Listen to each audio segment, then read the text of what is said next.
You have to perform from day one. কারণ বাংলাদেশের মানুষের কিন্তু ধৈর্য নাই। 3 মাস পরে বলবেন সরকার তো কিছু করতে পারবে না।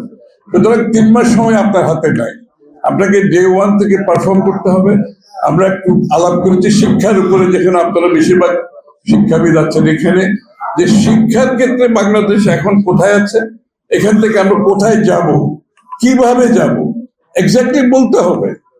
আমরা ভালো কাজ করবো বললে হবে না, আমরা কি কি কাজ করবো স্পেসিফিক্যালি বাংলাদেশের শিক্ষা ব্যবস্থাকে সঠিক জায়গায় নিয়ে আসার জন্য আমরা কি করব। স্বাস্থ্য খাতে অত্যন্ত গুরুত্বপূর্ণ।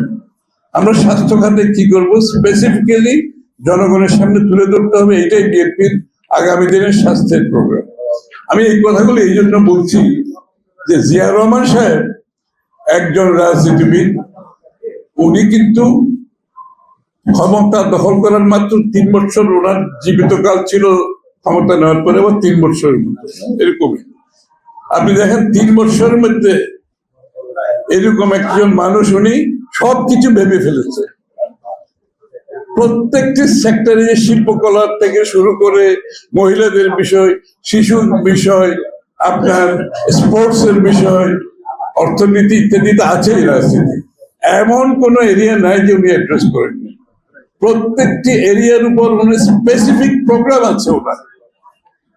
দারিদ্র বিমোচন, কৃষক, শ্রমিক, ব্যবসায়ী, প্রত্যেকের উপরে ওনার স্পেসিফিক কাজ আছে এবং স্পেসিফিক প্রোগ্রাম আছে, যেটা উনি করে গেছে এবং আমরা সেটা অনুসরণ করতে হবে। জিয়া রহমান সাহেব উনি শুধুমাত্র একজন রাষ্ট্রপ্রধান ছিলেন। ওনার বিষয়টা আমাদের একটু গভীরে বোঝা দরকার। জিয়া রহমান সাহেব একজন রাষ্ট্রপ্রধান ছিলেন, সরকার প্রধান ছিলেন। জিয়া রহমান সাহেব একজন রাজনীতিবিদ ছিলেন। জিয়া রহমান সাহেব একজন আর্মি জেনারেল ছিলেন, মিলিটারি জেনারেল ছিলেন, যিনি সম্মুখ যুদ্ধ করে দেশের স্বাধীনতা ঘোষণা করেছেন এবং স্বাধীনতা যুদ্ধের সম্মুখভাবে যুদ্ধ করেছেন। জিয়া রহমান সাহেব একজন সংস্কারক ছিলেন। হি ওয়াজ এ গ্রেট রিফর্মার। আপনি যদি চিন্তা করেন এই সময়ের মধ্যে উনি কত রিফর্ম করেছেন। He was a reformer, he was statesman. আপনি কিন্তু এই গুণাবলী বিশ্বের খুব কম দেশের, কম নেতাদের আছে।